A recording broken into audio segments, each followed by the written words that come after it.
I went to Hana to get away from all the craziness getting in my face.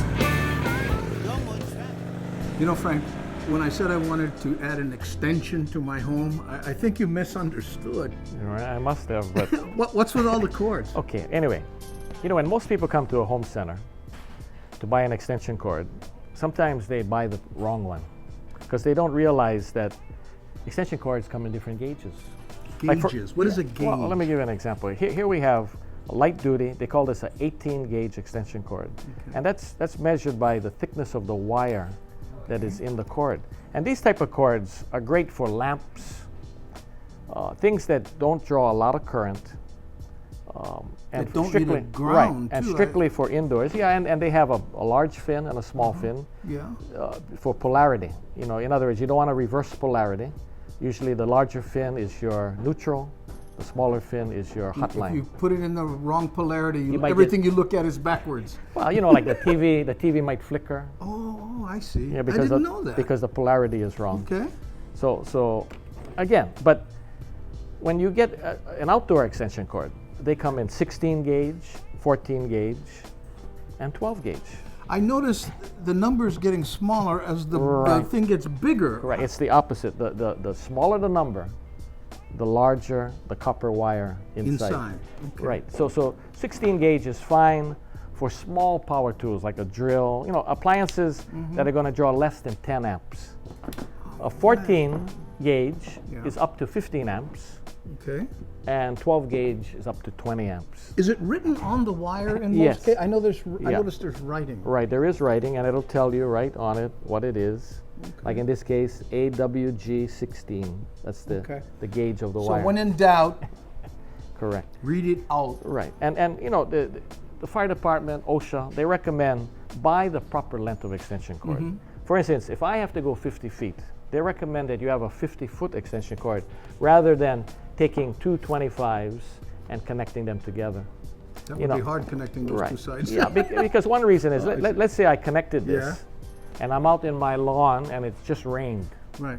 and I'm weed whacking, and all of a sudden this falls into water. What could happen?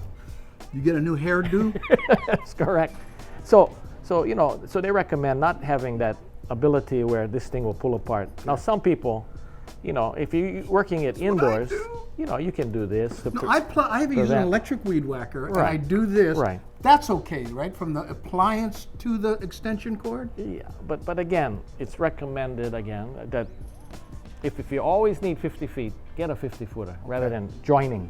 Can you imagine if a customer had let's say a 12 gauge extension cord and they're 6 feet short, and then they go ahead and plug this into.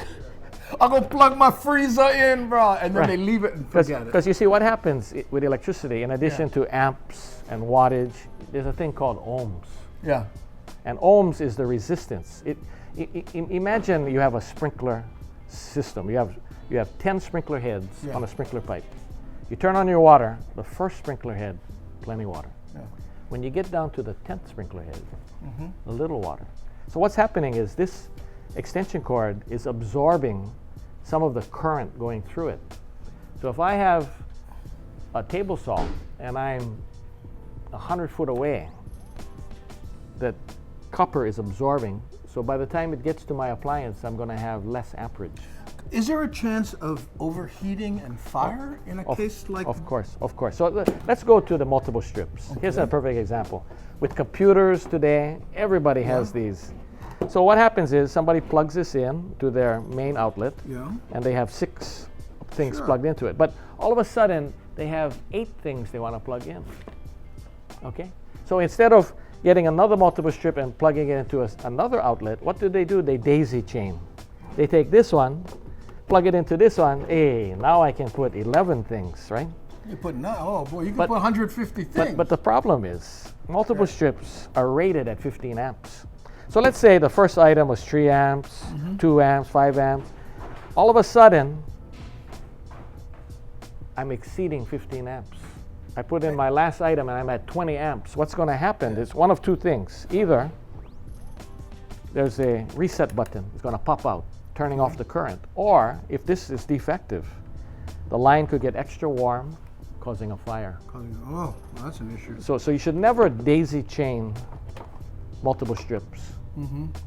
And never run extension cords to a multiple strip and then another extension cord, because like I said, the farther you go, the less the amperage is. So in other words, don't do what we all do. Right. Most people do that. Yes, They- that's a fact. But the danger is, at the very least, loss of power, but at the extreme case, a fire. Right. That's why, you know, during the holiday season, Right.